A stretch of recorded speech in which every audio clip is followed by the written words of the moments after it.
Hello friends, வணக்கம். எல்லா இறைவனுக்கும் பிடிச்ச பிரசாதம் அப்படின்னு சொன்னிங்கன்னா சாம்பார் சாதம் தான். அதே மாதிரி செய்யும் போதுமே எந்த வித ஒரு தப்பும் வராமல் மிஸ்டேக் இல்லாத செய்யக்கூடிய பிரசாதம்னாலும் சாம்பார் சாதம் தான். அல்ல குறையாத பிரசாதம் எது அப்படின்னு கேட்டிங்கன்னா சாம்பார் சாதம் தான் நான் சொல்வேன். இப்போ 2 ஆளாக்கு பச்சரிசி எடுத்திருக்கோம், ஒரு 3/4 ஆளாக்கு துவரம்பருப்பு எடுத்திருக்கோம். இதை கழுவி நல்லா 3 பங்கு தண்ணி சேர்த்து நல்லா குக்கரில் ஒரு விசில் கொடுத்துக்கோங்க. இப்போ நம்ம புளி நனைய வச்சுருக்கோம்.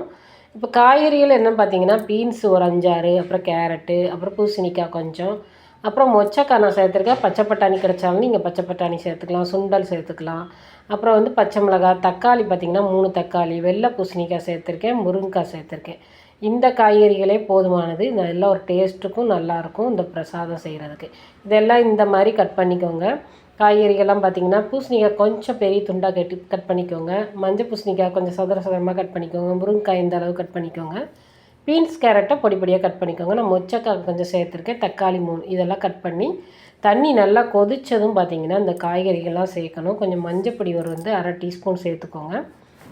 இப்போ பார்த்திங்கன்னா வத்தல் பொடி ஒரு 2 ஸ்பூன் சேர்த்துருக்கேன், 2 டீஸ்பூன் சேர்த்துருக்கேன். உங்களுடைய காரத்துக்கு ஏற்ற மாதிரி நீங்கள் சேர்த்துக்கோங்க. உப்பு இந்த காய்கறிகளுக்கு ஏற்ற மாதிரி மட்டும் உப்பு சேர்த்துக்கோங்க. மறுபடியும் நம்ம உப்பு சேர்க்க போகிறோம். தண்ணி பார்த்திங்கன்னா கொஞ்சம் கூடுதலாக வச்சு நல்லா காயை வேக விடணும் மூடி போட்டு. இப்போ நம்ம புளி கரைச்சி ரெடி பண்ணிட்டோம். நம்ம சின்ன ஒரு எலுமிச்சை அளவு புளி தான் சேர்த்துருக்கோம். அதை நல்லா கரைச்சி காய் நல்லா வெந்த விட்டு நீங்கள் சேர்த்துக்கோங்க. இப்போ நம்ம வறுக்க தேவையான பொருட்கள் என்னென்னா நல்லெண்ணெயில் ஒரு 2 டேபிள் ஸ்பூன் வரமல்லி, கொஞ்சமாக 1 டீஸ்பூன் மிளகு, கொஞ்சம் ஒரு 1/2 டீஸ்பூன் வெந்தயம், 5, 6 காஞ்ச மிளகாய் காரத்துக்கு ஏற்ற மாதிரி, 1 டேபிள் ஸ்பூன் சீரகம், கட்டி பெருங்காயம் கொஞ்சம், கருவேப்பிலை கொஞ்சம் சேர்த்துட்டு நல்லா வறுத்துக்கோங்க. இதோட ஒரு கைப்பிடி தேங்காயும் சேர்த்து நல்லா வாசனை வர்ற வரைக்கும் வறுத்துக்கணும். செவக்க வறுக்கணும்னு சொல்லுவாங்க இல்லையா, அந்த மாதிரி வறுத்து நல்லா ஆற வச்சு பவுடர் பண்ணி வச்சுக்கோங்க. மீடியம் ஃப்ளேமில் தான் நம்ம இதை வறுக்கணும். ரொம்ப அதிக ஃப்ளேம் வச்சு வறுக்கக்கூடாது. மீடியம் ஃப்ளேம்லேயே செவக்க வறுத்துட்டு நல்லா ஆற வச்சு கரகரப்பாக நீங்கள் பவுட்ரு பண்ணி வச்சுக்கோங்க.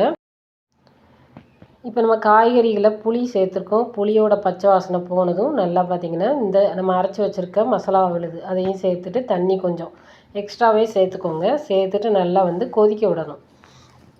ஒரு கொதிக்கணும். கொதிச்சோன்னா நம்ம பார்த்திங்கன்னா அரிசி பருப்பு வேக வச்சுருக்கோம் இல்லையா, அதை நல்லா உடச்சி விட்டு கலந்துக்கோங்க. இப்போ நம்ம சாம்பார் சாதத்துக்கு அதாவது எந்த அளவுக்கு தேவையோ அந்த அளவுக்கு உப்பு சேர்த்துக்கணும். ஏற்கனவே நம்ம காய்கறிகள் கொஞ்சம் சேர்த்துருக்கோம். இப்போ இந்த அரிசிக்கு நம்ம அரிசி பருப்பு சேர்த்ததுனால நம்ம அதில் உப்பு சேர்க்கலை. இப்போ தான் உப்பு சேர்த்துருக்கோம். அந்தளவுக்கு உப்பு சேர்த்துட்டு நீங்கள் கொஞ்சம் எக்ஸ்ட்ராவே தண்ணி சேர்த்து நல்லா ஒரு கொதித்ததும் நம்ம ஏற்கனவே பருப்பு வேக வச்சுருக்கோம். அரிசியும் பருப்பும் ஒன்றா கலந்து அதை சேர்த்து நம்ம நல்லா கலந்து விட்டு நல்லா கொதிக்கணும். நல்லா தரன்னு கொதிக்கணும். அந்த அளவுக்கு இதை உடச்சி விட்டுக்கோங்க. கொஞ்சம் கெட்டியாக இருந்ததுன்னா நல்லா உடச்சி விட்டுட்டு நம்ம சாதத்தை சேர்த்து நல்லா கலந்து விடணும். அரிசியும் பருப்பும் இப்போ தான் நம்ம சேர்த்துருக்கோம். பார்க்குறதுக்கு பார்த்திங்கன்னா தண்ணியாக இருக்கிற மாதிரி தெரியும். ஆனால் பார்த்திங்கன்னா நேராக கெட்டியாயிரும். அதனால் கொஞ்சம் எக்ஸ்ட்ரா தண்ணி வச்சுட்டு நம்ம இப்படி செய்யும்போது நம்ம கொதிக்கும் போதும் பார்த்திங்கன்னா எல்லாம் கலந்து நமக்கு கொஞ்சம் கெட்டியாயிரும். இப்போ நம்ம கடுகு, உளுந்தம் பருப்பு, கருவேப்பிலை, அப்புறம் 2 காஞ்ச மிளகா சேர்த்து தாளிச்சிருக்கோம். அதோடு நம்ம பார்த்திங்கன்னா நெய் நல்லா ஒரு 4 டேபிள் ஸ்பூன் நெய் சேர்த்துட்டு முந்திரி பருப்பு சேர்த்து நல்லா வறுத்து நம்ம இதோட கலந்துட்டோம்னா சூப்பரான சாம்பார் சாதம் ரெடி. இதோட நல்லா ஒரு கைப்பிடி கொத்தமல்லி சின்னதாக கட் பண்ணிவிட்டு சேர்த்துக்கோங்க. நல்ல ஒரு அருமையான பிரசாதம். நீங்கள் எந்த கோயிலுக்கு நீங்கள் இந்த மாதிரி பிரசாதம் செஞ்சு கொடுக்க போகிறீங்கனாலும் இல்லை வீட்டில் நம்ம செய்கிறதுனாலும் எந்த வித ஒரு மிஸ்டேக்கும் இல்லாமல் சூப்பராக செய்யலாம்.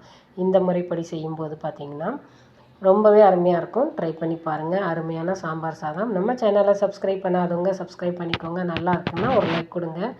நன்றி, வணக்கம்.